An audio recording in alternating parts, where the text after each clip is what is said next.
con Mirta, porque si Pilar ha hecho ese recorrido de los hechos, hay que utilizar también de una manera muy importante cómo se explota esa vulneración de los derechos a través del lenguaje y qué unión o de qué manera ese lenguaje se une a un ordenamiento jurídico para hacer que aquello que no es ningún derecho parezca que así lo sea, ¿no? Y es esa técnica que ha funcionado a lo largo y ancho de la historia, por los siglos de los siglos, amén y nunca mejor dicho, que es el de la manipulación. Diría esto así, ¿no, Mirta? Que es una técnica que funciona siempre. Efectivamente, Nuria, nos hablan de deseos y anhelos conseguidos, nuevos modelos de familia, altruismo. Es incorrecto pensar que la explotación reproductiva se lleva a cabo sin ninguna complicación, siendo términos que contribuyen a crear historias con finales felices. La comunicación comercial prioriza los mensajes emocionales y presenta la gestación subrogada como un proceso médico-técnico seguro y controlado, en el que quienes encargan y pretenden filiación reciben servicios de alta calidad, asistencia legal y logística. También cuentan la mentira de unas transacciones donde las mujeres son cuidadosamente seleccionadas y eligen libremente actuar como gestantes, llevando a cabo el embarazo con profesionalidad, es decir, con la debida distancia y el cuidado necesario, adoptando conductas óptimas para gestar un feto ajeno y sano. Esta narrativa comercial crea expectativas de familias perfectas, presentando una solución fácil a problemas complejos, ignorando las realidades legales y éticas subyacentes. Se promociona como un gesto de solidaridad, pero oculta los conflictos éticos, la deshumanización y la violencia física y psicológica a la que son sometidas las mujeres involucradas en el proceso.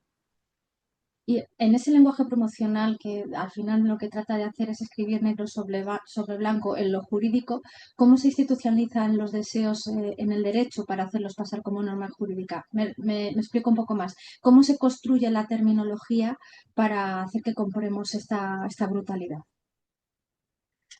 El derecho es, ante todo, lenguaje e interpretación.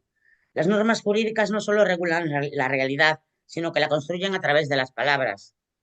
La forma en que se nombran determinadas prácticas, además de su prohibición o legalización, influyen directamente en el debate social que genera. En este caso, además, define o normaliza relaciones entre cuerpos, parentesco y mercado. El lenguaje jurídico, por tanto, define conceptos, delimita categorías y condiciona la comprensión de fenómenos complejos o novedosos, como ocurre en el ámbito de la reproducción humana. Términos como gestación por sustitución o contratos reproductivos reflejan cómo el derecho conceptualiza estas prácticas. La elección de una u otra denominación no es meramente técnica, sino que puede implicar diferentes enfoques jurídicos y éticos, desde una visión contractual hasta una perspectiva centrada en la protección de derechos humanos. Analizamos algunos términos desde su origen claramente contractual y patrimonial hasta su evolución hacia el eufemismo. De origen estadounidense, la mayoría de este neolenguaje son traducciones del inglés. Nos encontramos de inicio subrogacy, que significa, pues, en subrogación, sustitución, reemplazo, relevo.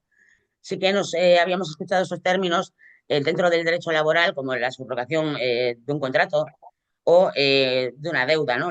Como cuando cambias de banco en una hipoteca, por ejemplo. Todo dentro del derecho mercantil. También otro término que se introduce es el comitente, que lo que significa realmente es en un contrato de comisión mercantil, persona que encarga la gestión de sus intereses a un comisionista. Toda terminología de derecho mercantil que convierte al ser humano en el objeto del contrato y a la madre y su renuncia a la filiación en medio para conseguirlo. Se trata de separar gestación de maternidad, definiendo la capacidad de gestar como una prestación susceptible de ser objeto de intercambio, sustituyendo el término madre por gestante. En la mayoría de países, al entenderse que vulnera principios fundamentales como la indisponibilidad del cuerpo humano y la dignidad de la mujer, es incompatible con la legislación interna, así como con los convenios internacionales suscritos. En consecuencia, muchos sistemas jurídicos asocian este lenguaje a lo que es una concepción mercantilista incompatible con el orden jurídico. Como respuesta a dichas críticas, el lenguaje jurídico experimentó una progresiva transformación. Términos como gestación subrogada o gestación por sustitución comenzaron a sustituir a expresiones con connotaciones económicas explícitas. Paralelamente se introdujeron opciones como mujer gestante, progenitores intencionales voluntad procreacional. Se blinda así la posición de los mal llamados progenitores intencionales y dejan en la más absoluta indefensión jurídica a la mujer embarazada. Este cambio terminológico no es meramente estilístico, sino que responde a una estrategia jurídica orientada a desvincular la gestación del concepto de maternidad, atenuar la percepción de explotación y mercantilización y facilitar su encuadre dentro del derecho. La cuestión no es solo qué permite el derecho, sino qué valores decide proteger. Es brutal todo esto que has estado describiendo, ¿no? Porque está todo siempre muy hilado, muy bien, perfectamente, bueno, cotejado. Me gustaría que nos dijeras, por último, dónde está la trampa, la letra pequeña precisamente de ese contrato, la ingeniería lingüística para que se regule la explotación reproductiva de una forma deliberadamente incompleta, que al final lo que provoca es que haya un amplio margen de interpretación y de actuación, bueno, para que el Poder Ejecutivo o la Administración al final deje la trampa y por lo tanto se puedan seguir colando, bueno, pues esta explotación de los derechos de madres y de sus criaturas. ¿Cuál sería para ti? Vale, pues perdón, lo que tenemos ahora mismo en España es una laguna técnica.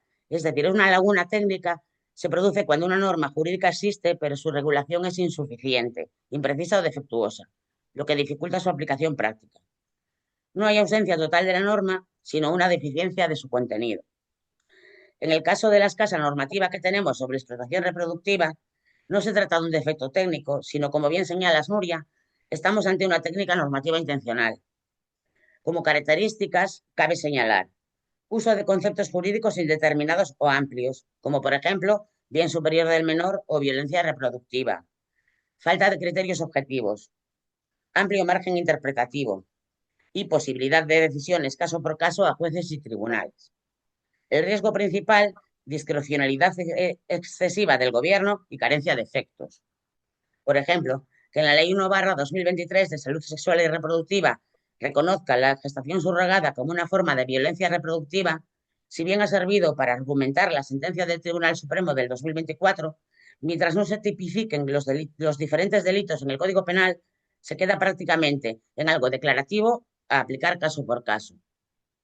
No toda indeterminación es negativa, pero se vuelve inconstitucional cuando permite que el Ejecutivo, que el Gobierno, configure el contenido esencial de derechos fundamentales que debe ser regulado mediante ley orgánica. Frente a esta indeterminación jurídica, nos encontramos cambios bastante relevantes en el lenguaje de varias normas que, bajo la apariencia de inclusión, lo que produce es una deshumanización absoluta y la eliminación sobre todo de la madre. Empezaré por la eliminación de las palabras padre y madre en las inscripciones de nacimiento, ahora progenitor A y progenitor B. Por supuesto, y dado que mayoritariamente se sigue registrando como primer apellido el del padre, la madre pasa a ser progenitor B. Ni se han molestado en poner progenitor barra A, progenitor B, el segundo sexo, la cara B. La madre es ahora progenitor B. Esto no se recoge en ninguna ley o reglamento, al menos yo no lo he encontrado. Entiendo que son instrucciones internas del registro civil, pero para nada cumple con la guía de lenguaje que tiene en su web el Ministerio de Justicia. Otros ejemplos de la terminología los encontramos en la Ley del Registro Civil del 2011, que ha sufrido modificaciones posteriores, pero bueno, ahí en una disposición adicional en la 10ª, titulada Terminología, dice así: en parejas del mismo sexo registral, las referencias hechas a la madre se entenderán hechas a la madre o progenitor gestante, y las referencias hechas al padre se entenderán referidas al padre o progenitor no gestante. Esta disposición adicional incluida, para no tener que cambiar cada palabra de la ley, eh, habla de progenitor siempre. ¿Es esto lenguaje inclusivo? Y bueno, señalo también el término sexo registral incluido, que es de capítulo aparte, ¿no? Parejas del mismo sexo registral. También en el Estatuto de los Trabajadores y en la Ley General de la Seguridad Social se ha cambiado madre y padre por progenitor, gestante y progenitor no gestante, masculino, genérico, todo. Nos encontramos Perdóname, también. Mirta, discúlpame porque justamente has hecho ahí una alusión que creo que nos afecta mucho, porque entre otras expresiones que has dicho, la del artículo 44.6 dice que el consentimiento de la madre o persona transgestante, es que esto es de traca, ¿eh? Como tú bien dices, es para un capítulo aparte o un libro. Cierto, cierto, sí, me lo había soltado. En el artículo 44.6 de la misma ley, la ley del registro civil, no voy a decir el artículo entero porque es muy largo e incomprensible, pero para hacer un equivalente de la madre, digo, dice así, el consentimiento de la madre o persona transgestante, o sea, no padre, o sea, no hablan de hombre trans, por supuesto, ni padre gestante, porque es una barbaridad. Es así, sí. O sea, hay un montón de frases en las leyes que se han ido cambiando, aparte de lo que son las leyes, pues la ley trans o lo poco que se habla de gestación subrogada en la ley de reproducción sexual y reproductiva.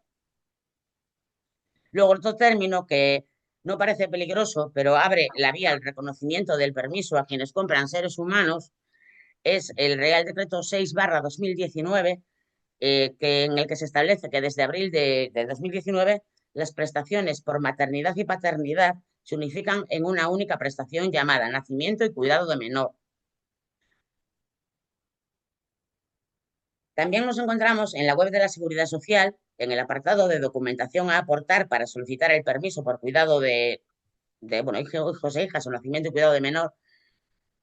Nos encontramos con una explicación detallada de la instrucción del 24 de abril del 2025, la del registro para registrar a los bebés nacidos en el extranjero. Es más extensa que la misma instrucción. Y ojo, habla de filiación biológica o adoptiva de los comitentes, haciendo la siguiente definición de comitente con una nota al pie. Dice así: el comitente es, en este caso, la persona que confía a otra la gestación de su hijo.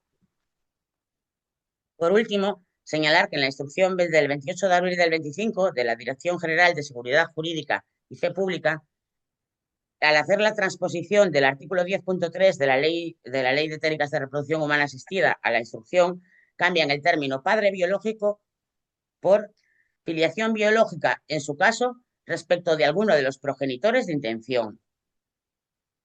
Son unos pocos ejemplos, pero bueno, se introducen así, vía administrativa, expresiones inexistentes o prohibidas en nuestro ordenamiento jurídico, tanto en una web de un ministerio como en una instrucción de una dirección general. El mismo título de la instrucción habla del régimen registral de la afiliación de los nacimientos mediante gestación subrogada, perdón, mediante gestación por sustitución, como si esto fuera algo legal y permitido en nuestro país. Quiero destacar las expresiones voluntad procreacional o progenitor de intención y de cómo se podría hacer valer esta intencionalidad o voluntad en el caso de que una mujer quiera ejercer su derecho al aborto y el otro progenitor apele a su intencionalidad de ser padre. Muy peligroso. Ya concluyo diciendo que la justicia depende de cómo interpretemos las palabras. Si el lenguaje es confuso, la justicia se debilita. Si el lenguaje es preciso, la justicia se fortalece. La ingeniería lingüística no es solo una herramienta técnica, es una garantía de seguridad jurídica. Porque en derecho no gana quien habla más fuerte, gana quien interpreta mejor. No somos vasijas. Muchas gracias. Muchas gracias, Mirta. Creo que más claro y más alto no lo has podido decir. Y frente a esa manipulación que además se nos cuela de una forma peligrosa, que es bajo el desconocimiento, porque nadie, a no ser que estés metida o metido en el tema, somos conscientes de esta barbaridad, pues así pasa que luego acaban ganando los malos, ¿no? Por decirlo de alguna manera. Pero precisamente para eso hacemos este seminario, para poner esa luz, ¿no? Para que por lo menos la gente tenga ya ese foco puesto y no conciba que porque haya un derecho no tengamos el derecho a defender el más importante, que es el de los derechos humanos. Así que muchas gracias por ese trabajo que has hecho.